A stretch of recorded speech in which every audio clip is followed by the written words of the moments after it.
Thank you very much. My second book is called Seasick, but my husband always joked that it should be called Dancing at the Bottom of the Dead Sea, so which I haven't done. I should tell you, I'm a journalist, as you just heard. I'm not a scientist. I've never taken a science course at university, but I ask questions a lot, and that's really how this book and I suppose this lecture came to be. So I think I should tell you a little bit about how I came to do this.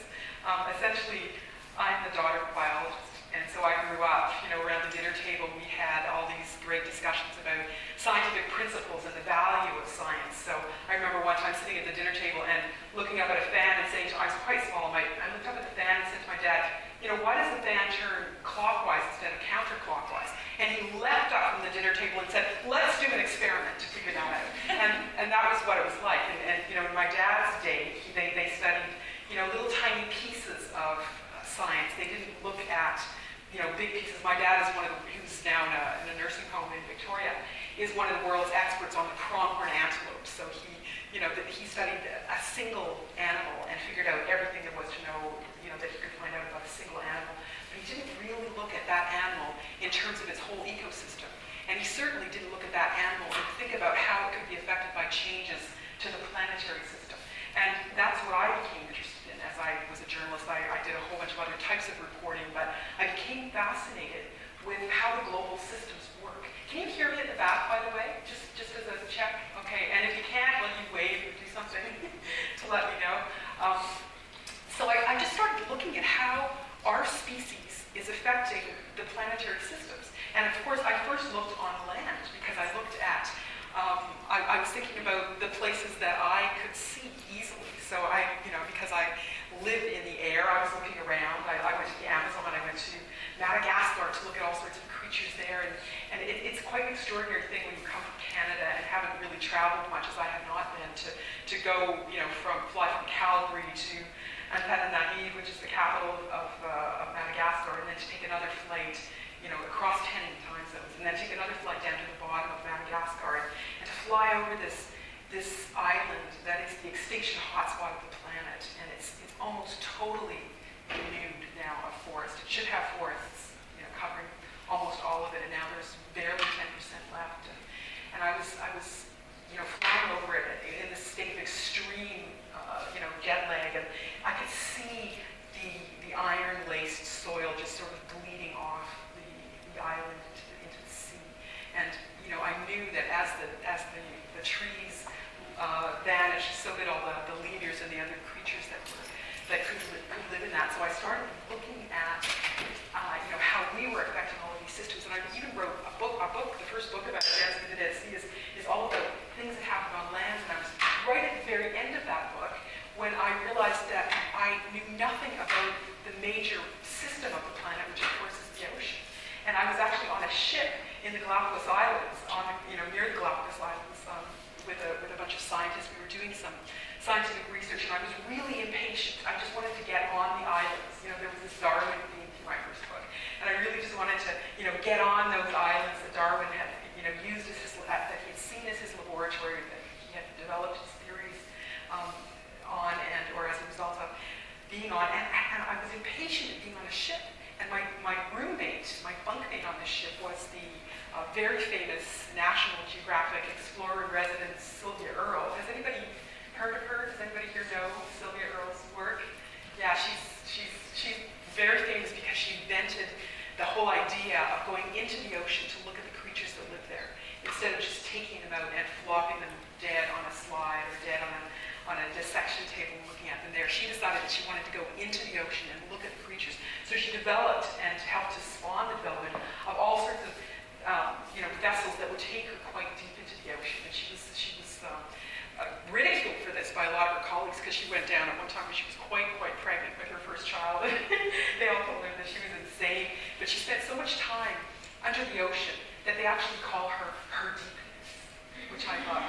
And she's this very, very intimidating woman. She's, my mother's age, maybe a little bit younger, about 5 foot high, 95 pounds, soaking wet, and she's always soaking wet. And she's done amazing things. And I was sharing a bunk with her, and I was intimidated, really, really intimidated.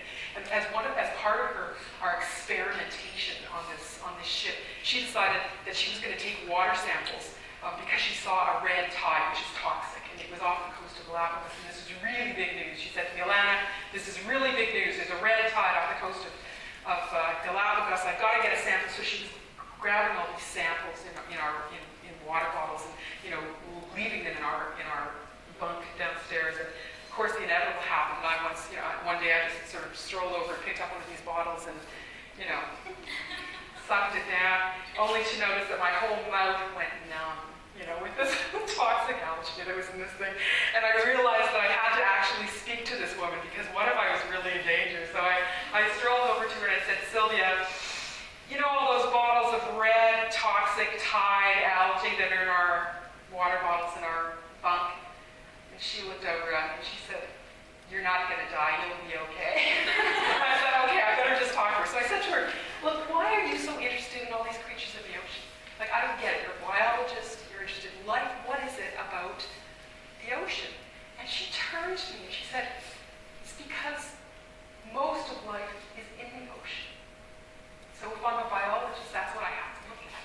And for me, everything shifted in that moment. My whole axis of reference shifted. And I thought, here I am writing about all of these things that were affecting on land. I was writing about climate change. I was writing about deforestation. I was writing about all sorts of stuff. But I realized that I hadn't figured out the most important thing, which is what's happening in the ocean. And in fact, I didn't even understand how biologically important the ocean was. I was completely ignorant.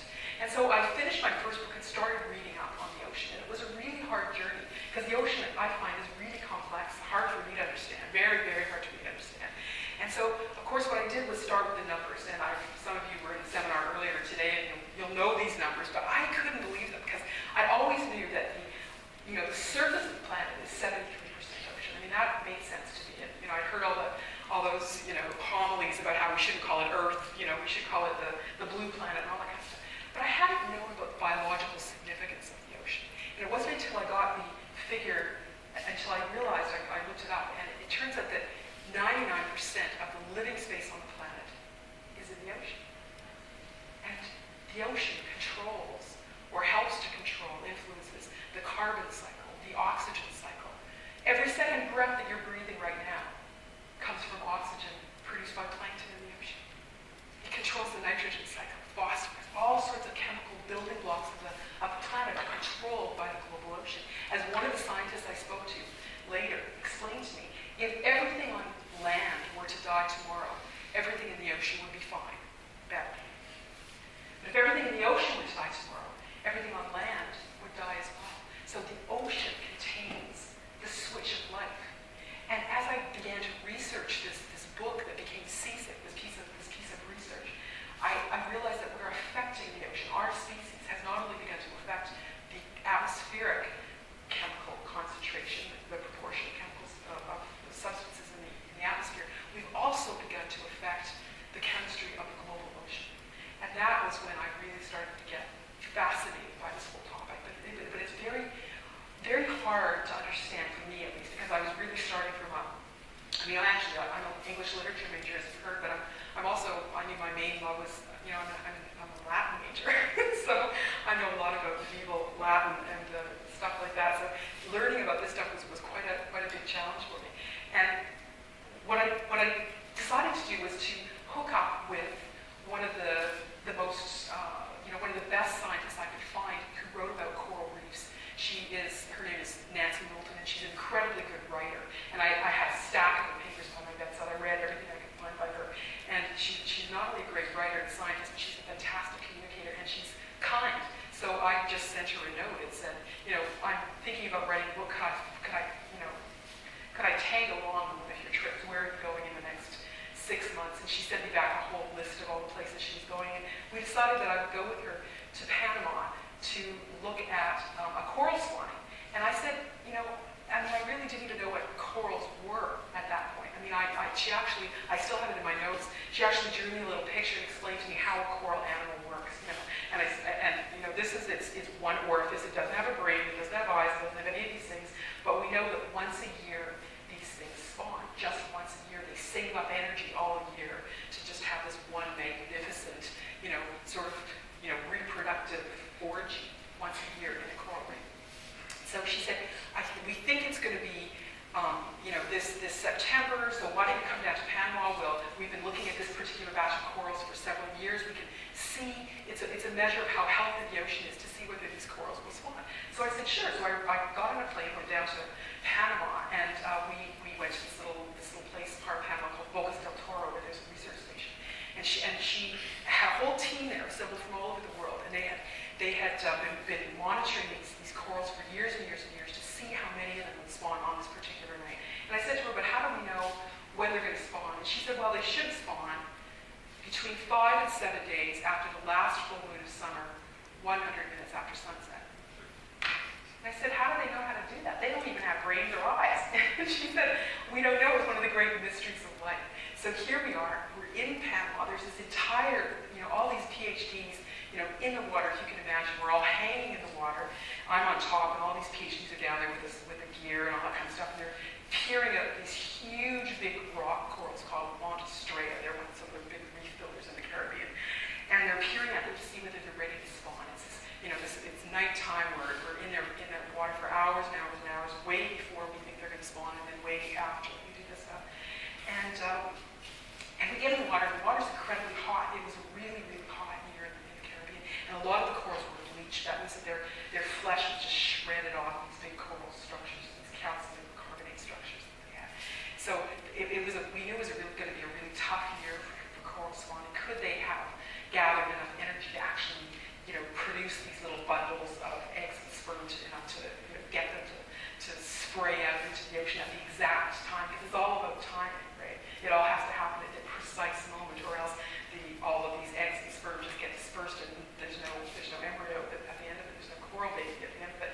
So we were really concerned that it wouldn't happen. The water was terribly, terribly warm.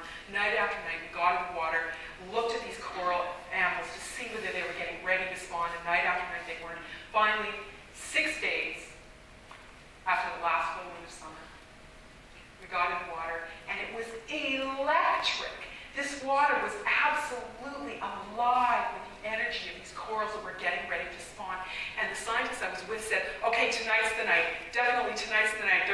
This is the night they're going to spawn. We got in the water, and at exactly 100 minutes after sunset, the first coral set up its little pink bundle of sperm and eggs all together, because they're hermaphrodites and these things, set up these. And I was hanging above this thing, just in awe, watching these little pink bundles of genetic material just float up to the top. And you could smell the genetic material. It was like this funk, of sex on the reef.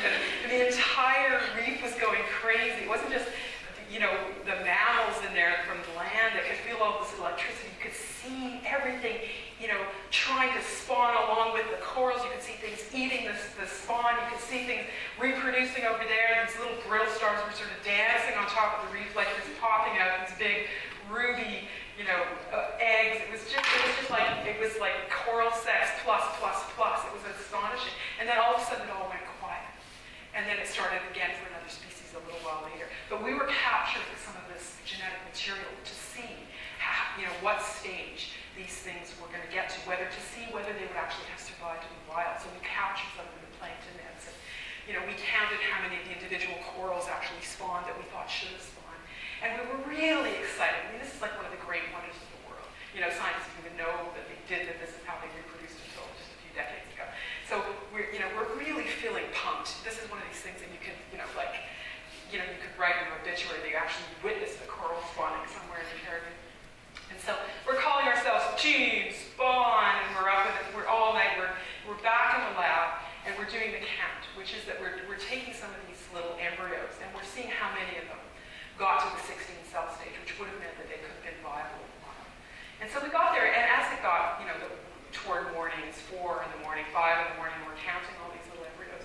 We realized that actually only about half of the individual corals that should have spawned that night did. And only about half of the embryos that we got out of the water made it to the 16-cell stage. And these coral animals have been spawning like this for, let's say, 450 million years, something like that. There's been some sort of ritual like this that's gone on in some form. And it could be given, the fact that it was so warm and there was so much bleaching, and it was such such a tough environment, that this was an incredibly great spawn for these individual corals. To us, witnessing what we had thought would be the ritual of birth, it felt like death. And this was the first journey I went on, with a scientist to look at the ocean. And I thought to myself, I have to understand, why is the water so warm? Why are the corals having such a tough time? I knew that somehow I had to go deeper and deeper. And so I eventually ended up, doing 13 journeys in total all around the world over 2.5 years, and then writing this book. And what I discovered really shocked me. I mean, I just didn't know.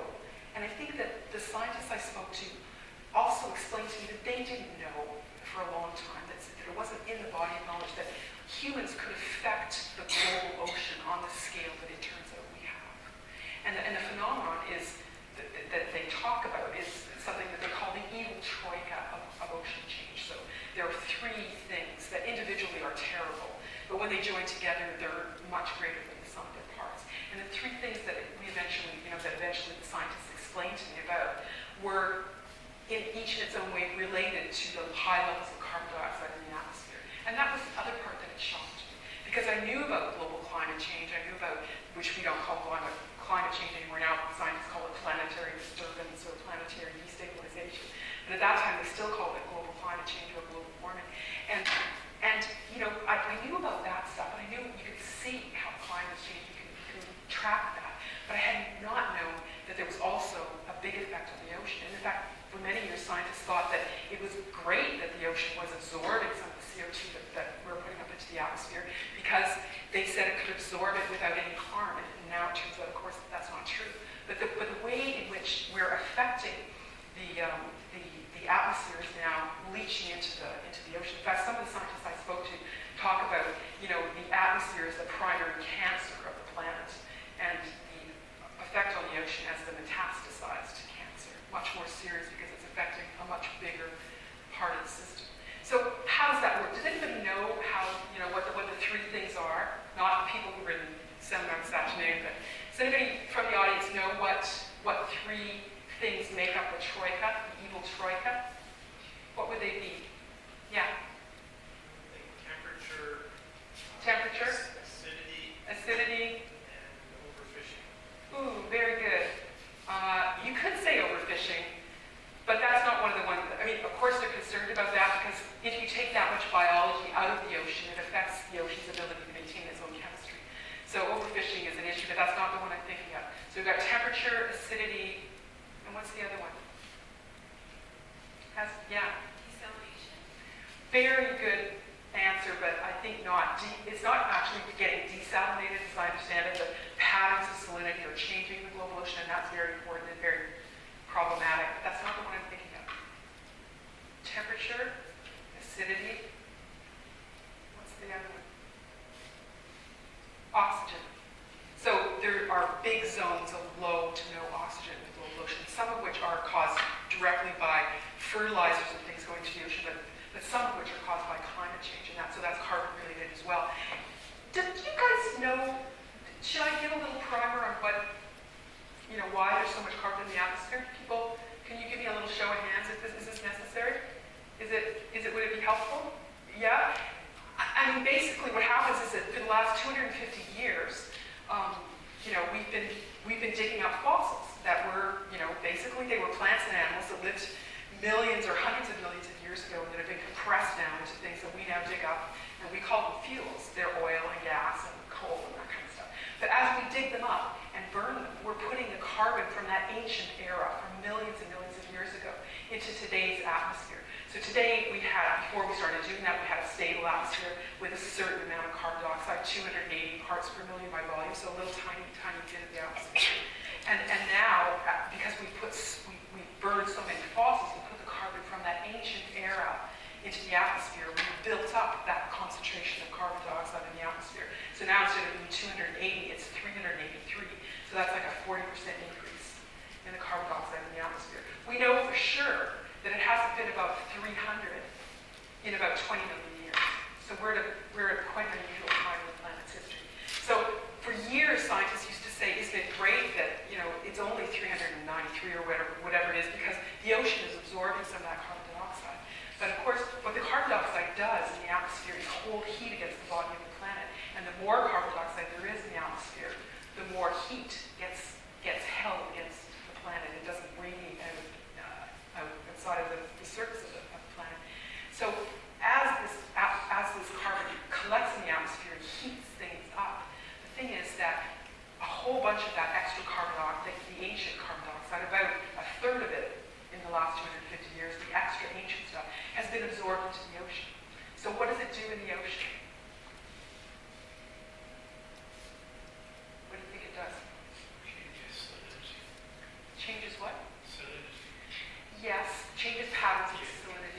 changes pH. Do you know how it changes pH? This is the missing link that scientists didn't really get for quite a long time.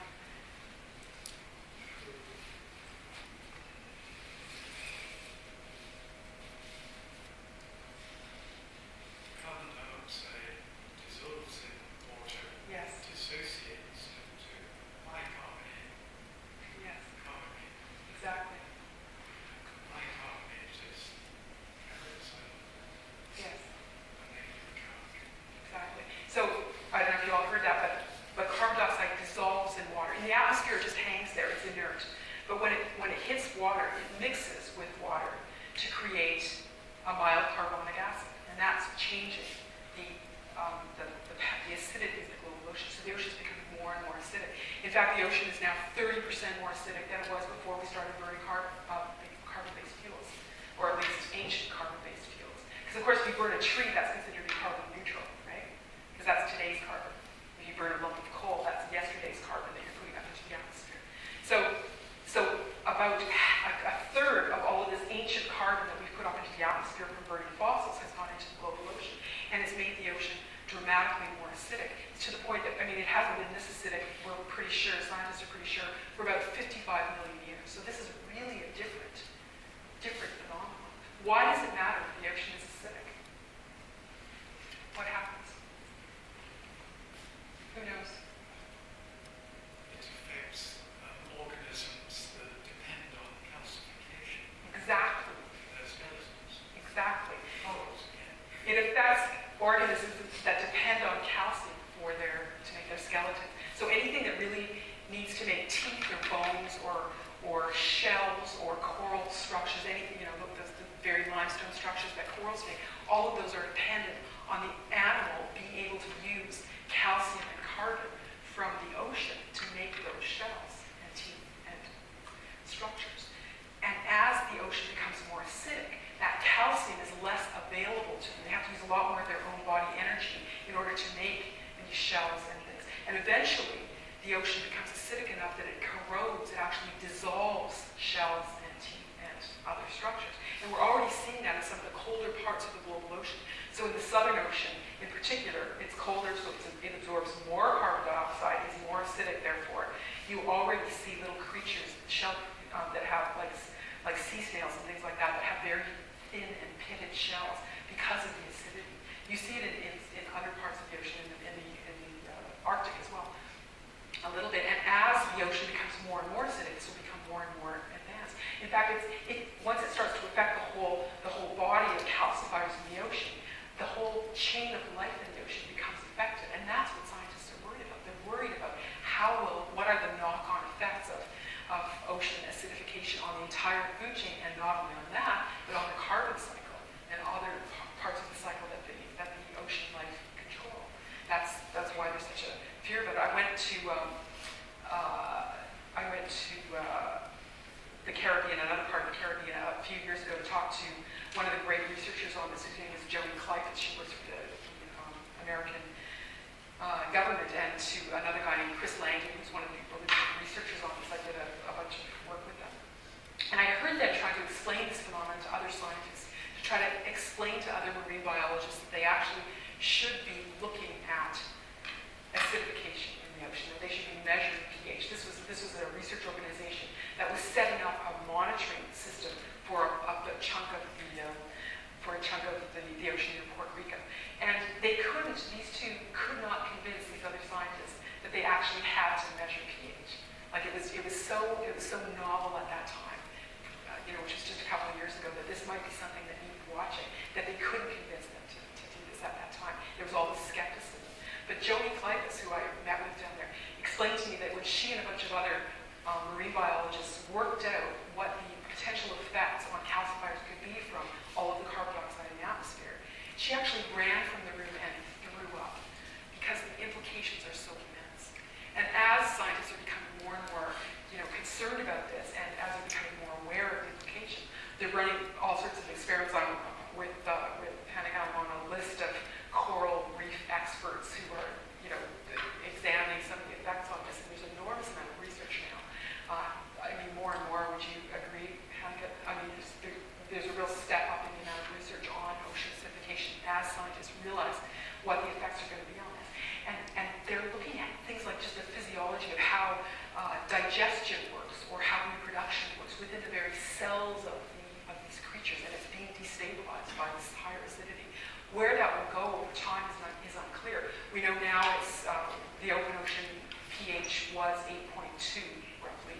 before we started burning fossils.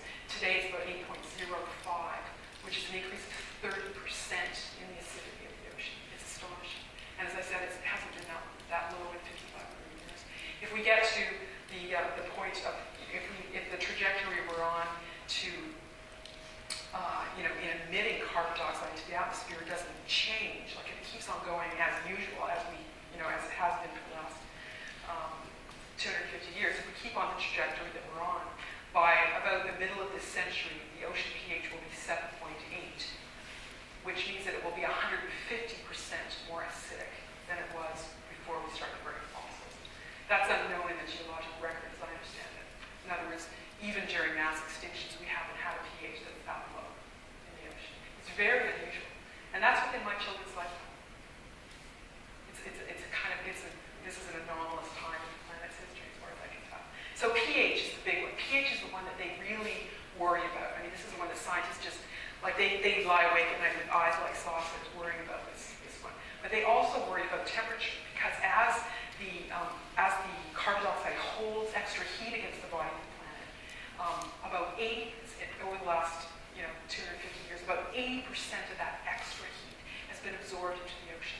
And for decades, as scientists thought about that, they thought, oh, well, that's okay, because the ocean is so vast, we're not going to be able to affect its temperature with a thing like carbon dioxide concentration in the atmosphere. They weren't really worried about it. And then they started to notice all of these changes. And still, the amount of warming, if you average it out, is really small. It's about 1/3 of a degree Celsius since about 1875, something like that. So it's really tiny on the average, but within certain parts of the ocean, it's absolutely immense. And it's enough that it's changing the distribution of creatures throughout the ocean. So they're fleeing the equator, and going toward the pole. That's the base. The pole is like the basic phenomenon. Is that they're getting away from the heat that's being accumulated in the ocean. And one of the best examples I came across when I was researching this book was in Plymouth. Has anybody been to Plymouth? Anybody? You've been to Plymouth? Yeah. Well, have you been to the big aquarium that overlooks the Plymouth Sound? So this is a brand new aquarium that they put up in 1998, I think it was, and opened it. And the centerpiece of this great big huge aquarium overlooking the Plymouth Sound is the Mediterranean tank. And so you actually, you can walk in there and look at this thing and look up at all these creatures that are Mediterranean. Except that today, just these few years later, they can't call it the Mediterranean tank anymore. Any guesses about why? What? It's not accurate to call it the Mediterranean tank. Yeah? Those species are no longer found there? Those species are no longer found in the Mediterranean. In fact, they're found in the Plymouth Sound. They reproduce and live in the Plymouth Sound. So they've moved up in just those few years from the Mediterranean north to find cooler waters. They're fleeing the heat of the Mediterranean.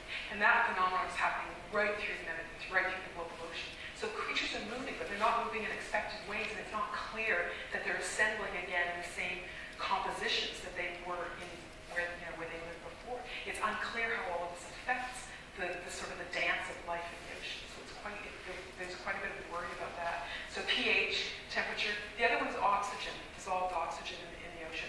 And there are, when I started writing my book Seasick, there were 150 parts of the coastal ocean in the global ocean that have low or no oxygen. Scientists call them dead zones. And I spent quite a bit of time, like a couple of really long weeks, doing a research expedition in the Gulf of Mexico several years ago, where we were looking at the dead zones in the Gulf of Mexico. This is the one that the scientists call the blob, because it's unmixable, it's huge, it comes every spring and it goes away every fall. And I was part of this expedition. We were trawling through it at different times, trying to figure out, what, if anything, was living in this thing.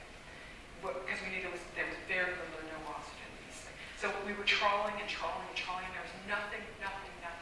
Day after day after day, hour after hour after hour, there was no life that we could capture. Even on a microbial level, we were looking at that as well. And so finally, the chief scientist in charge of this expedition said, I must have faulty nets, nothing. No parts of the global ocean can have nothing. And so we motored out into a part of the ocean that did have oxygen, and we were testing it so we could see. And as soon as we went to where there was oxygen, all of a of a sudden we trawled and there was all sorts of fish. And it was almost magical to see, the difference between these days and days and days of trawling with nothing, and then all of a sudden there's all of this fish. It was extraordinary. And of course, what the scientists figured that they'd done was just move out of the part of the blob that had no oxygen, move to where there was oxygen. Those are the ones that can move. The ones that can't move form a graveyard at the bottom of these dead zones. The year I was there, it was 22,000 square kilometers just in area. And that doesn't cover the volume, because in some parts it goes right from the seabed up to the top of the water column, right up to the surface. And how does it start? Does anybody know the phenomenon of that particular dead zone? How that one works? It's fertilizers. So all up and down the Mississippi River, there are all these farmers growing corn and soybeans and all that kind of stuff, and they're putting fertilizers on the crops. But a lot of the fertilizer runs off the crops, goes into the watershed, runs down the Mississippi, and goes off into the Gulf of Mexico. But it's still food for plants, except this time they're phytoplankton. And so there are all these huge algal blooms that happen as this nutrition, as this food for plants. I mean, if you're an algae, this is just like the best all-you-can-eat buffet, right? And they just go crazy with it. They reproduce like nuts. They die. They fall to the bottom of the seabed, and then the second part of the process takes over, which is the bacteria then decompose all of these plankton. And from this one spot at the mouth of the Mississippi River in the Gulf of Mexico, every year spreads this huge dead zone. This past year, it was the smallest it's been in decades and decades since it was discovered almost. Any guesses about why? Why would it be small this particular year? Less rain. It was a drought. There was a drought. So it wasn't all that fertilizer that farmers were putting on their fields wasn't carried into the Mississippi. So there's concern about next year, right? So that's a big concern. And of course, there are plans to, there are ways, we can make that dead zone smaller and smaller and smaller by using less fertilizer. But farmers aren't very interested in doing that. So that when I started the research, that was one of 150. Today, and as I finished writing CSIC, the number jumped to 450. So now we know of 450 scientifically described dead zones in the global ocean, and 407. 3 of them are caused not by fertilizers or human waste or whatever it is that's feeding plankton. 3 of them are caused just by climate change. So changes to the current structure and the temperature of the water is welling up a whole bunch of nutrition from the bottom of the ocean to feed these plankton blooms and causing the same phenomenon. So 3 of them. And they're in really critical parts of the global ocean system. So they're in these one of them is off the coast of Oregon, and 2 of them are off the coast of Africa. And these are in parts of the current system that should be absolutely teeming with life. They should be just thriving. Instead, they're deserts within the ocean system. So these 3 things together are the things that scientists are most worried about. And why are they worried about them? These are anomalous. These things haven't happened in tens of millions of years. But what is the real fear? I mean, if you're a scientist looking at this, what is the thing that you're most afraid of? Do you think? What would you guess? No? Who can guess? If you're a biologist, what is your great fear? Extinction. So they look back into the paleontological record, and they look at the 5 great mass extinctions that we've had on the planet. There've only been 5. The last was 65 million years ago when an asteroid hit the dinosaurs died. And they look at what happened in the ocean and the atmosphere during those mass extinctions, and they can tell that by proxy through looking at the chemical signature of the fossils. And they know that during each of those 5 extinctions, something very like what's happening today was happening to the ocean. And the one they look at the most, because it seems to have the most relevance today, is they look at the Permian extinction, which happened 252 million years ago. And this is the one that they call the Great Dying. This is the one that, where 95% of the species on land and in the ocean went extinct all in one go, sort of in a geological heartbeat. All of these things went extinct. And recently there's been quite a lot of work trying to figure out what exactly was the trigger, what was the killing mechanism for these creatures, because we've always known, we've known that it was a huge number of species, but we haven't known exactly how. Well, the most recent research is showing because the Siberian traps were being formed. So there were these volcanoes, massive volcanic activity in what is today northern Russia, creating the geological formation called the Siberian traps. So all of this carbon dioxide went into the atmosphere. But the marker, the thing that the scientists find most astounding about that is what happened to the ocean. Because most likely that's what was in the ocean. So they're now looking at what actually happened in the ocean. And they're finding that 3 things happened in the ocean. Guess what those 3 things were? Yeah? Increased temperature, acidity, and less oxygen. Yeah. The ocean became warm, sour, and breathless, as they say, in just the way it's happening now. Except that when they track the pace of the carbon dioxide going into the atmosphere during the Permian extinction, so during the formation of the Siberian traps, they realized that it's happening today at about 10 times the pace through our burning of fossils than it did during the great dying of the Permian extinction.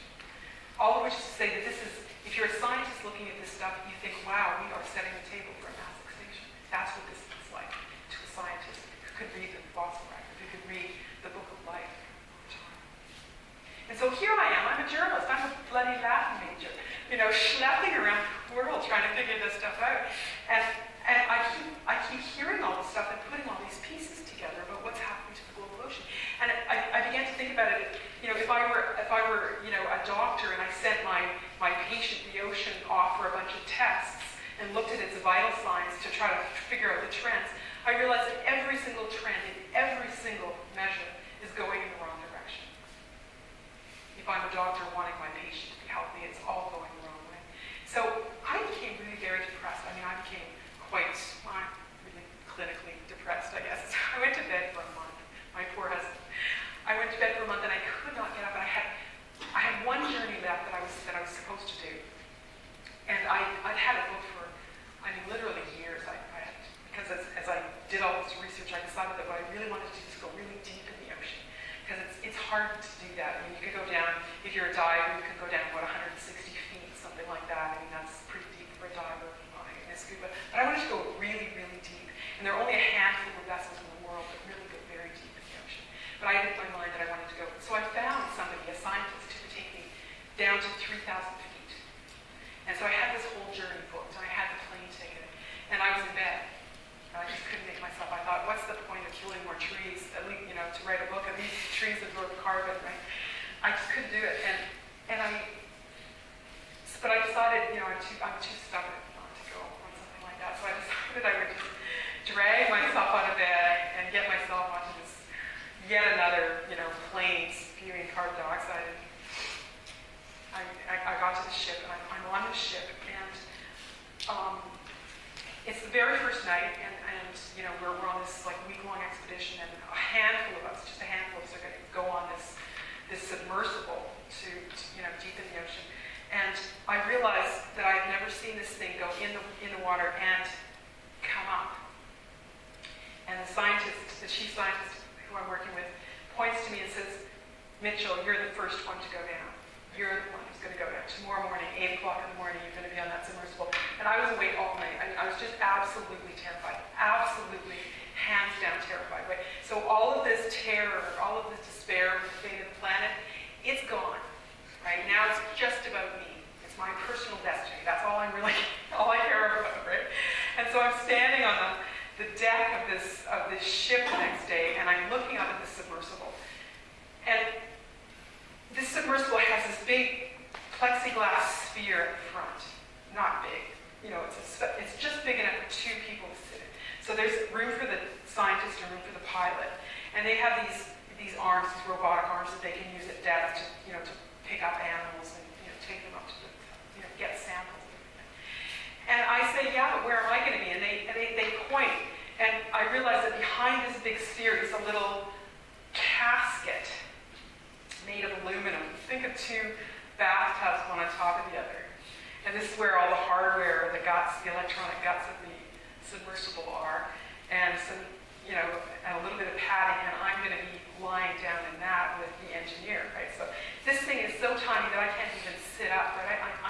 I realize I'm looking up that I have to I'll be crouching like this, and I'm just absolutely terrified, right? And we're going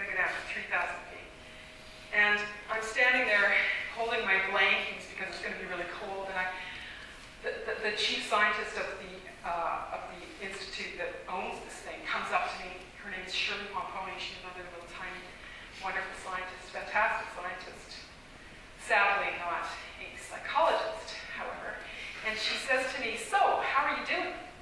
And I say, "I'm really scared." And she said, "Oh, there's no need to be scared. No one's died in that particular submersible now for quite a few years." And then she goes on to explain to me how the last guy died. Actually, there were two of them died in the same chamber that I'm just about to go to 3,000 feet in. And of course, it had to do with the fact that they were breathing out carbon dioxide, and this is supposed to be scrubbed out of this little vessel and pumped into the ocean, and then you put more oxygen in so people can, keep alive. And the scrubber failed, and the whole place filled with carbon dioxide, and they died of carbon dioxide poisoning. I thought, oh man, this is a message from God. This little book I'm writing. So anyway, I decided I would just get into the submersible. So I get into the submersible.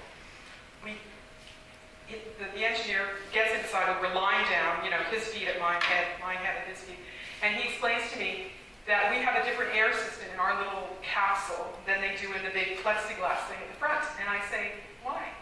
And he said, "Well, because if they die, we can still get up, and if we die, they can still get up." And he said, "Now, let me explain to you how you can get the vessel up if the other three of us die." And I am writing notes like I have never written notes in my life. Like I sweat on the upper lip, the whole thing. I'm just intensely focused on this. And with that, we're off. We just, we're not tethered to the mothership, right? We've just got battery power to take us to 3,000 feet and get us up again. And 3,000 feet to part of the planet no one has ever seen before this day. No one had ever seen it. It was off the coast of Florida near Cuba in a great big gulch called the Dry Tortugas, and we were there to collect specimens, and nobody had ever seen this thing before. And we get down there, and I kept thinking, okay, the journalists will come back. I will stop being the fearful, quavering, person here, and the wonder will take over. I'll recover this wonder of the ocean. And it didn't come. I got right to the bottom. Half an hour down. We're down there. We're going to be down for three and a half hours. And I get down there, and I'm just still terrified. I'm just looking at my watch, thinking, how much more time do I have to be down here? And when can I tell them that I have to go back up? And of course, that doesn't really work that way. So I'm down there, and I realize that it's like I have an hour left to go, and I am lying there. It's bitterly cold. It's dark. I'm seeing all these incredible creatures, beyond in the little window with the little portholes, and I realize that the only thing I really care about now is not even survival. It's the fact that I absolutely have to pee. There's just no way around it. And so I say to the engineer, and the engineer, by the way, is totally nonchalant. He's reading a paperback novel, right? He's not scared at all. He's been down 600 times, and he's helped to build this thing, and he's just having a whale of a time. And I pat him, I sit up and pat him on the shoulder, and I say, "Look, I have a problem." So he reaches behind him into this, little hidden cupboard. He comes out with a Ziploc bag filled with super absorbent foam and a little guide that's made for boys. And he says, "Here, just put these two pieces together." And I am in this little capsule, and his head is right there. And I don't even know how to, and my entire being at this point is focused on hitting the guide, right? So I've got these two pieces like this, and my pants hurt my ankles, and all I want to do is make sure that I hit the guide. And I'm here to tell you, I hit the guide. Alas, the guide was no longer attached to the Ziploc bag, and so I peed all over him, all over the inside of the vessel that was keeping us alive at 3,000 feet. And so my jaunty engineer whips out a couple of blankets and towels and a much bigger Ziploc bag and mops everything up. And at that point, my despair left me.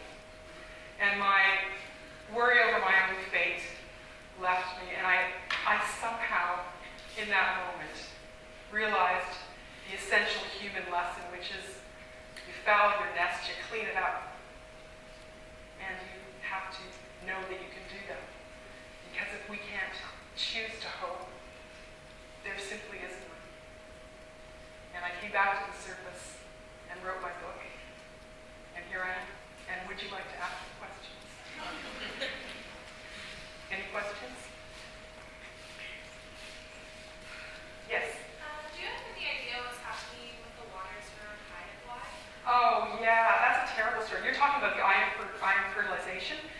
Okay, just to give a little primer on that, you know, the thing that limits plankton in most of the ocean water is that they don't have enough of some nutrient or other. So in this case, it often is iron. So several years ago, there was this great big huge idea from some marine biologists. They thought they could seed iron. They could put a whole bunch of iron in the ocean and plankton would grow, and they wondered whether that would draw carbon dioxide out of the atmosphere. And it's an unproven idea. There have been exactly 13 experiments that I think are on record, little tiny ones all over the global ocean, to see if that would in fact be the case. In 12 of those experiments, there was no carbon. You know, like the plankton grew, but then they released the carbon dioxide back into the atmosphere as they decomposed. So it wasn't, you know, it didn't actually sequester carbon, which was the whole idea. In the case of the Haida-Gwaii issue, what happened is that the First Nation hired a private company. So there was a company called Planktos in the States that was going to you know, fertilize the ocean with iron and get money for carbon credits out of this. That company basically went bankrupt. It ceased operation. And the guy who ran it convinced the First Nation that he could, if they paid him $2.5 million, he could, you know, make a big algae bloom off Haida-Gwaii, and that their salmon would come back. So there were a bunch of leaps there. And he told them they could get their money back because they could get paid for the carbon credits. And so all of that turned out to be a little less than truthful. So what they did was, in the other previous 13 experiments that I'm aware of, the amounts of iron put in the ocean were in the order of 1 ton. The biggest of all was 7 tons, but most of them were really quite small. He put 125 tons of iron and fertilizer into the ocean, and it looks like perhaps there was an algal bloom, but it's not clear that it did anything. It's not clear that it sequestered any carbon. It's not at all clear that salmon will come back. It's certainly very, very dodgy to suppose that they'll get any sort of carbon credit from it, because there's no protocol to conduct an experiment like that. In fact, there's a moratorium globally on it. And you know, in fact, it probably is in contravention of laws prohibiting dumping of materials at sea. So it's like from beginning to end, it's scientifically really dodgy, unfortunately. Do you think it will cause a dead zone? Could. Yeah, that's one of the great fears. It could cause a dead zone. It could also cause more ocean acidification as the carbon dioxide from the creatures gets absorbed into the oceans. It's just a real big. This is called geoengineering, and it's untried, untested. So what the future is, you know, I guess if they don't do it again, it's hard to know. You know, it's hard to think that it will persist. Yeah. I have not a question, but a couple comments. Okay. One is I really enjoyed your presentation. You have a really good way of explaining potentially complex things to maybe the audience. But you have a lot of courage, well maybe not courage, not the right word, but you have a lot of spunk coming to a scientific, what could possibly be an audience with a lot of scientists in here. In fact, Right. we do have very experienced biologists, ocean scientists among here who really understand what we're talking about. But you started off saying that you had this, you were intrigued about wanting to understand global systems and Yeah. how global systems work, and you did that by studying the ocean. Well, before I said that, the other comment I wanted to make was, I think in my mind, that to understand that the ocean is a huge buffer for a lot of everything that goes on the planet, not only temperature, but carbon dioxide. It's very hard to change it.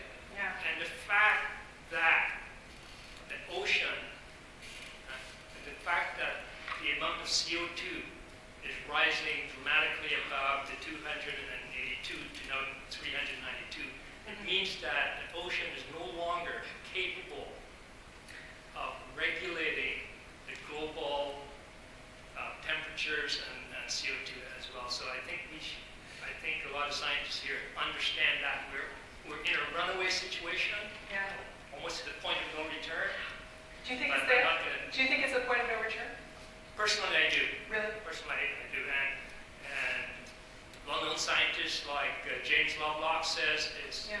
that we're going to have to face that fact, and it would be a matter of how we adapt Right. to those changes. Yeah.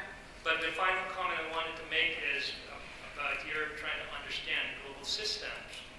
And I think I would suggest that we need someone like you to bring to the public what is driving all of this. It's not the damage to the environment, etc. What is driving all this is economics, global economics. And it would be great to have someone like you write about how the global economic system is causing all this. Well, of course, it's not. You will not find an exciting journey in the world of economics like a journey.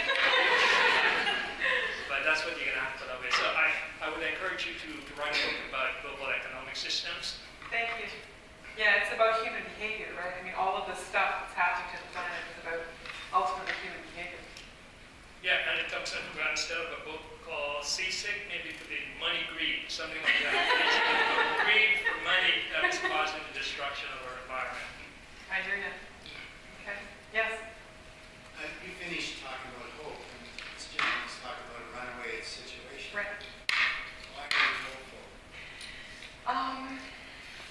I think, on a spiritual and philosophical level, I think I'm hopeful because I was in such despair and surprised myself by coming out of it. So I think that was a journey that I hadn't expected to take and hadn't wanted to take, and I did. And it had that endpoint. And so I literally have never been able to feel that despair again. So that's the personal part of it.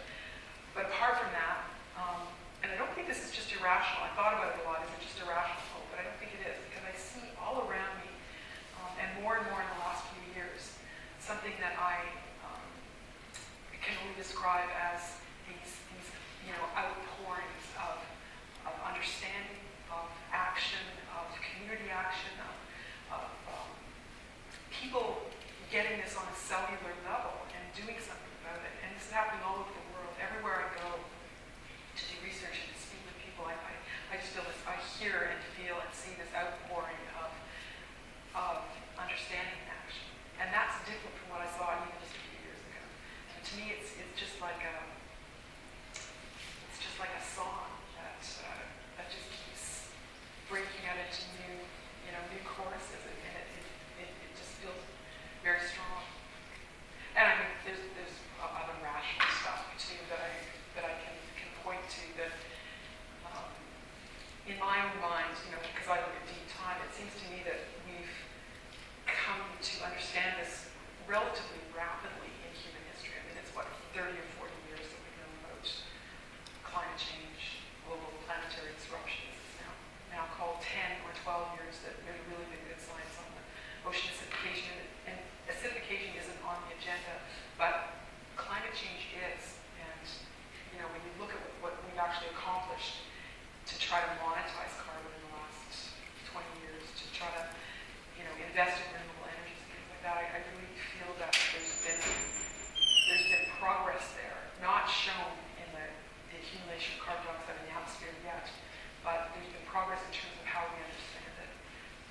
And part of that, the reason that's important is that tells me that we're trying to write a new ending to this story, because it's really easy, and you hear this a lot. I heard this a lot 5 years ago or 3 years ago.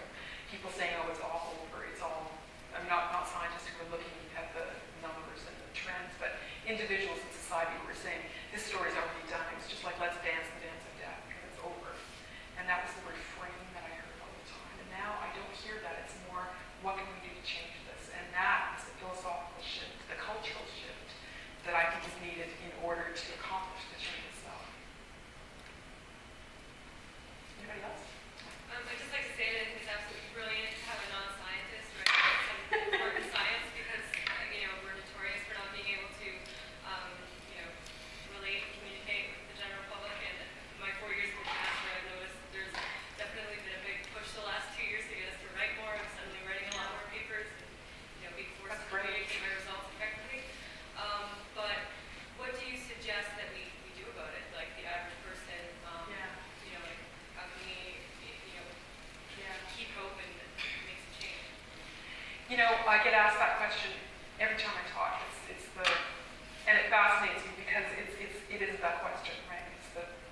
you're doing things like writing screenplays and writing plays and writing novels and making art and having exhibitions and starting NGOs and writing to their MPs or whoever it is in whichever country they're in. And the range of ways that all these people have responded to it is just completely gobsmacking. And they've done things that I could never, in my wildest dreams, have imagined that people could do. So I walked into Emily Carr University to give some lectures a little while ago, and 2 master's students were basing their entire program on my book. Like, I don't know where that's going to go, but it's something incredibly fascinating. And so if I were to ever limit you by giving you a list of what you should do, I would kill myself, because you have so much better knowledge of what you could do, what you could add to this, than I could ever know, than I could ever, suggest to you. I hope you're up all night thinking about what it is that you can do, and I hope everybody else here is too, right? I mean, this is how things will get changed. If we decide to change them, it's not going to be because we check a list. So go for it. Yeah? I think you're implying that the first part of the solution is understanding the problem. I think so. Human nature is what's the problem, identifying, then you come with a solution. Identifying the problem. That I see. That's my whole career is, knowledge is power. Like, if you explain to people what the issues are, that's the first part of it. Yeah, that's how I think about it. Knowledge is power. So, I think if we understand things, something will change. That's why I work with them. Anybody else? Did you have a question? Yeah, sort of picking up on one of your questions.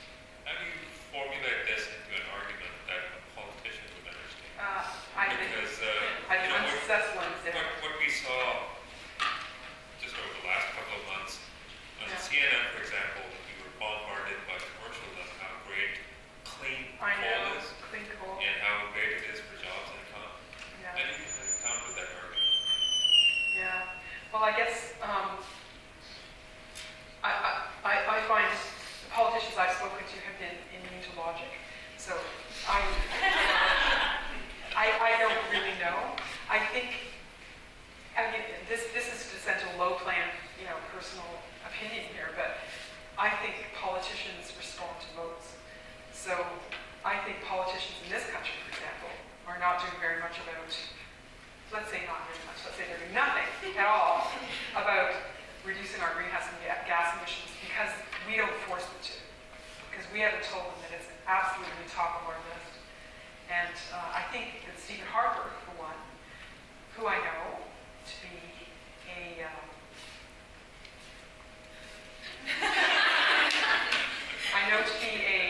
It's okay, you can say it. let's say that this is a man who would worry if he thought he was going to lose votes over this issue. He would respond, I think. He wants to stay in power. That's what he really wants.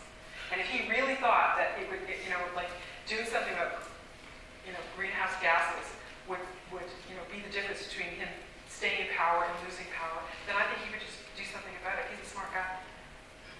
He has decided not to do anything about this issue. But I think that he could be prevailed upon if he lost a by-election or two. That's my view. We haven't told them, they have all the tools they need to grapple with this in an intelligent way, in an effective way, and they're just not doing it. So we have to make them. But that's low, this is my own. I'm not a politician. I don't talk to them very often. Yeah? Is there a way to present this issue to the government, like a contrast of things, like if this is going to continue, then the richness of the world will also go with it. Yeah. If this is gone, I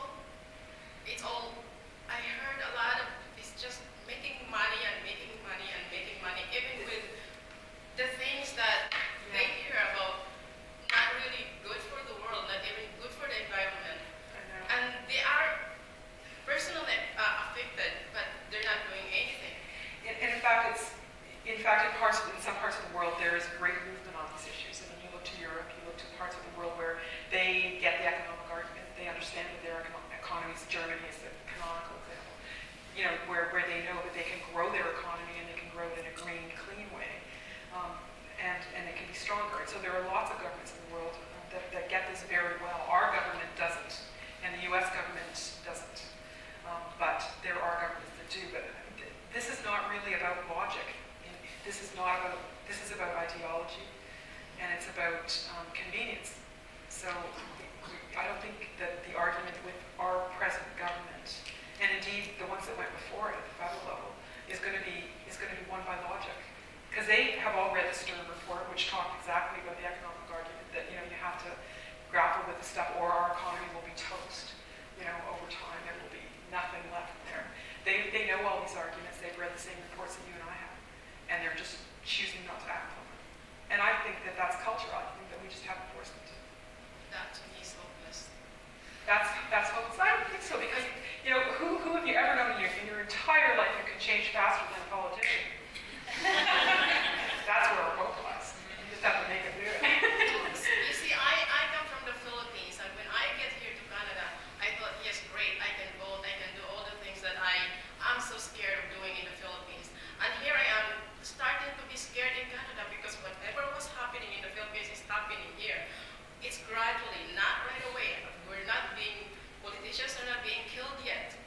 But that's one of my fears. A lot of people doesn't vote anymore. Yeah. That's why I think politicians are not scared, because there's not a lot of people voting for them, because they said, well, my vote doesn't count, because they don't listen. Even though I'm saying, you know what, those people in the parliament really are not the boss. We are the boss if we have to exercise our being the boss, because if we don't vote, they're not going to be there. I hear you. But they don't seem to get that. I hear you.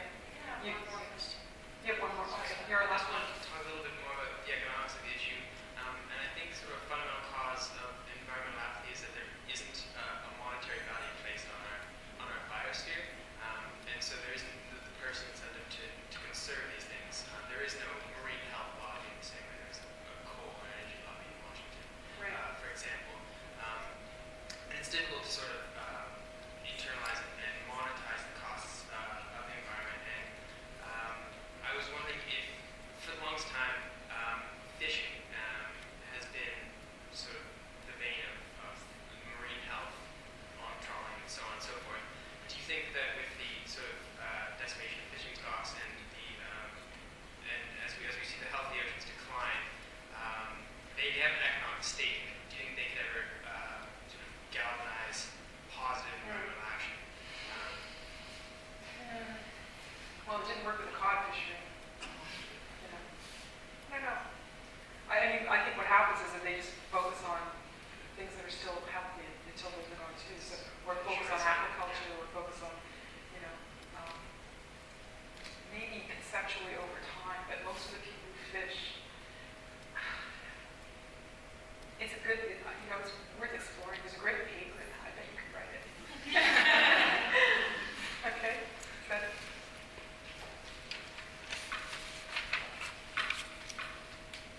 So, Alanna, you have taken us on a journey from drinking red tide and bottle to swimming amid sexy coral spawning to finding hope at 3,000 feet and challenging us to think about how we can respond now that we have been educated in a particular way and identified a problem. So we thank you for that.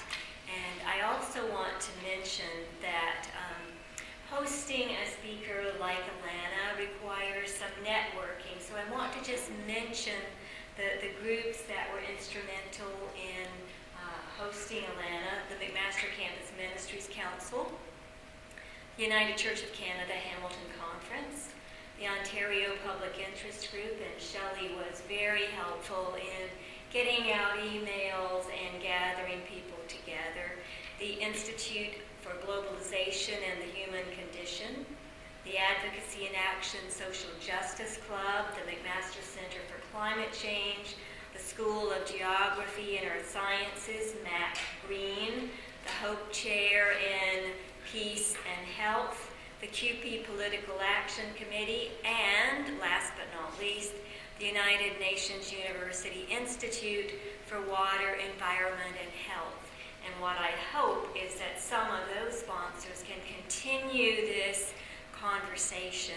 I know, Alanna, you can stay for a bit. The bookstore we also want to thank for being here and providing books. And if you'd like to have Alanna sign a book, I'm sure she would be happy to do that. So let's give Alanna a round of applause.